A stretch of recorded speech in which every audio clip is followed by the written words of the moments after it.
Amposta va posar diumenge punt final a les seues festes majors. El consistori ampostí ha fet avui balanç molt positiu dels 10 dies d'activitats que han comptat amb un seguiment molt destacat.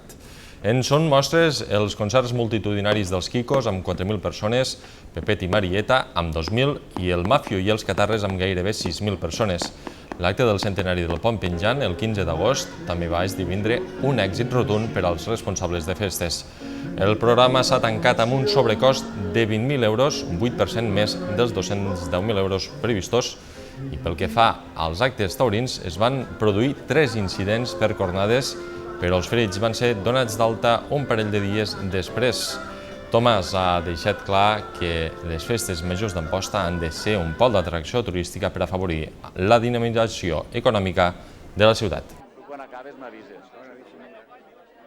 La voluntat de la incorporació d'aquests actes a les festes ha sigut, sobretot, allunyar-nos d'aquella, si m'ho permeteu l'expressió, endogàmia que tenien les festes majors d'Amposta.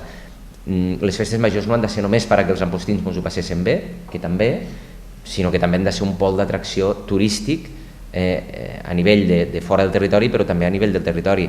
I en aquests actes, si alguna cosa ens han constatat els empresaris de la restauració d'Amposta, és que han tingut un volum de negoci que feia anys que no veien. Per què? Perquè al concert dels Quicos va vindre moltíssima gent de fora que es va quedar a sopar a Amposta i que després va sortir per Amposta. Al concert dels Catarres el mateix, per l'hora que era i pels focs va haver molta gent que va vindre, anaves als restaurants i no trobaves lloc, i per tant pensem que hem de treballar cap a aquest model que recuperi la capitalitat del Montsià